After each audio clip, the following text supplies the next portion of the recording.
Hey Pop Robots, let me share with you the top 10 Maschinen Krieger Japanese Studio Original Canon colors. Yes, that's a lot of adjectives. Let's go.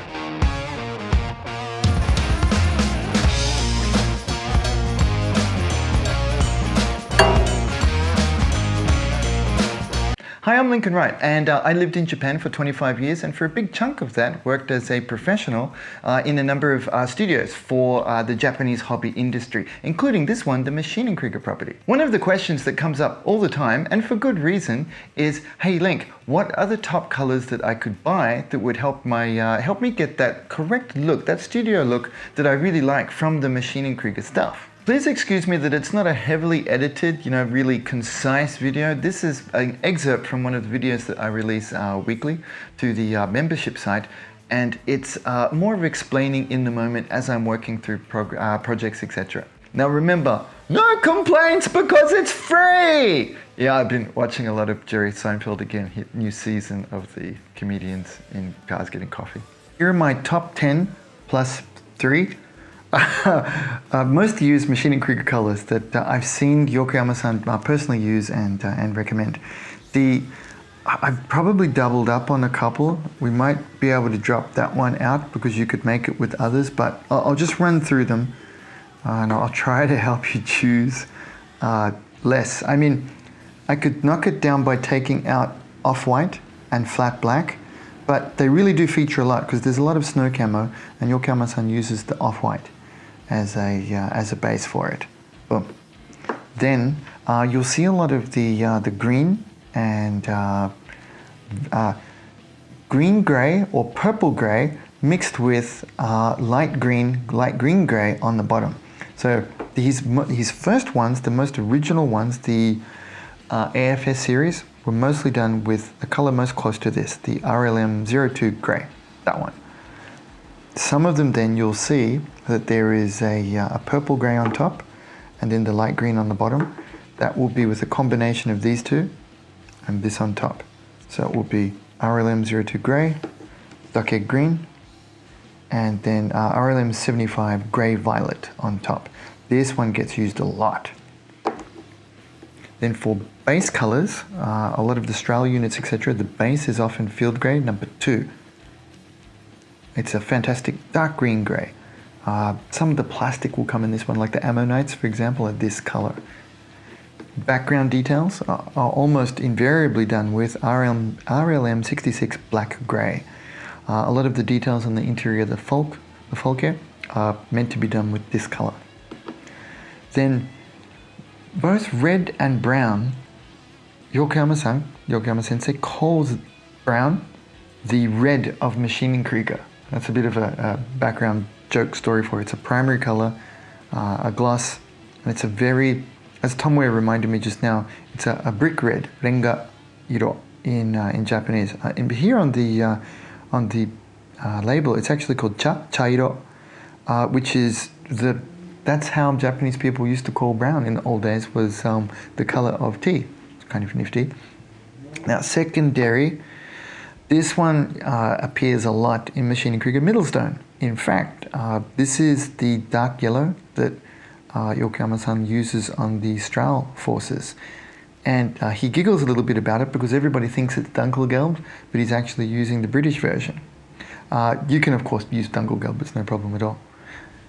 And he tunes that one up with, boom. So if I add this one to our original colors, I will actually be adding a swizzle. I'll be putting the mixer in, swizzing it up, putting it into this one, and boom, that makes perfect Maschinen Krieger Middlestone. Actually kind of keen to do that. Strahl markings. I think we're down to markings now. Now it's amazing what a limited color palette Maschinen Krieger is, don't you think? It's that's part of the beauty of it, but it also gives us a cool place to kick off from. This one features very heavily RLM04 yellow. It's a German aircraft marking color that I think you'd see on Messerschmitts, etc. This one is used a great deal on the Strahl forces. Then some of them, including the winter versions, you'll go for he will actually add red to this, but in a pinch, that's what this color is, orange-yellow. It's more of a safe color for us to use. Then markings for the mercenary forces are often this one mixed with white. You'll turn it down a little bit, but light blue and more of a sky blue, isn't it? And in specialist cases, this one gets used quite a bit too. This is both Austral and Mercenary Forces color, the RLM 78 light blue that you'll see on the bottom of those Messerschmitts is used as one of the undercolors in a combination with probably grey violet. And he uses this on both sides just because he really likes personally this color scheme. And you can see they match beautifully. Everything about them is in complete harmony. They were really made to go together. So that's it. That's my top choices. Now I'm thinking if I had to eliminate one, well, we could eliminate this because I could put a little touch of this into there to make that color. Am I down to 10 yet? Because I want to give you a top 10. Come on, count them out, Link. What do we got? Oh man, we're still 2 over, aren't we?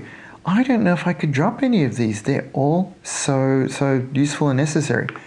May we please call it my top 12? If you guys will forgive me, I think you need 12 to get the correct Maschinen Krieger look. I don't know which ones I missed. Probably, I've added these two, haven't I? By adding black and white, we've made 12.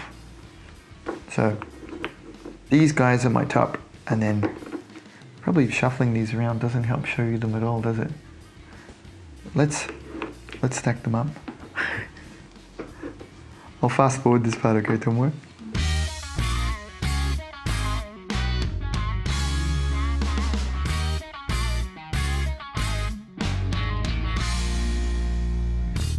Okay, here is my precariously purchased for no good reason top 12 Maschinen Krieger must-have list. We can do probably 80% of the color schemes with these guys. So if you're really keen on that, these are the ones to get.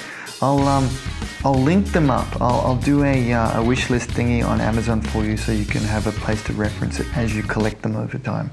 I don't think you'd need to get them all at once. You can just pick them up little bit by little bit. I didn't rebuy them all at once here coming back to Australia. I just got a couple at a time. Sweet, boom. Now that was more of a behind the scenes and kind of an insight into my thought process rather than, just a straight tutorial. There's value in both. As I learned, and Yokoyama-san spotted this in me, he said, you don't just follow what I do. You're profiling me all the time to learn the why of how I do things. So I think there's some value and I wanted to share that with you. Not just what I do, not just why I do it, but how I think about things will help you to both emulate my finishes, incorporate them into your own skill set, and then you can develop from there. And that should be a big help for you, I think. I'll put the links both in the video description below. I've gone through, I spent about, it took me about 40 minutes, an hour to find the better ones on, the ones for reasonable prices on Amazon, USA, and collate them into a little clickable list there for you for the top 12. I mean, by all means, buy them wherever you have access to these paints. It's just, I wanted to put it somewhere that would be easy to find. Some people have been sharing, I know I've got a photo on Patreon there, and I think just this morning, might be your last night, tweets, thanks mate, shared it to the Paint on Plastic Facebook group, but it's hard to find, right? And the search functionality of Patreon, it could be a lot better, couldn't it? So this one, it's just there on the page. I've set it up once, it's done. But if you do want to click through and it makes it easy, please go right ahead. Thanks a bunch. Okay, next week, back into more model stuff. I'm all full of, motivation from seeing all these sweet models, bluefin style, at the show. So some more stuff next. We'll be getting into the full care proper, putting the rest of the cockpit together, getting the body together, and then flying through it. And I need to get some Gunpla or Warhammer going next. Please tell me what you'd like to see next. I'll see if I can make that work. Okay, thanks a bunch, guys. See you soon. Bye. Big thanks to Hobbyco and Little Robot for their support and for bringing us the best brands and live events from Japan. Support local. A shout out of gratitude to the exploding Epic Pop Robot Rocket Punch team. You guys truly are epic and we super appreciate you. Ivan, Grant, Con, Jack, RJ, Tweets, Matthias, Peter, Robert, Kelso, Kevin, Derek, Dom, Nick, Danny, John, Andy, Philippe, Jake, Pete, Ben, Commander Newbie, Hal, and welcoming Aussie GBWC champion Kieran Hand to the team. Thank you so very much, guys. And of course, the Brobot Inner Circle, the awesome folks that make this happen. I couldn't do it without you. Always, thank you so very much. Please join us.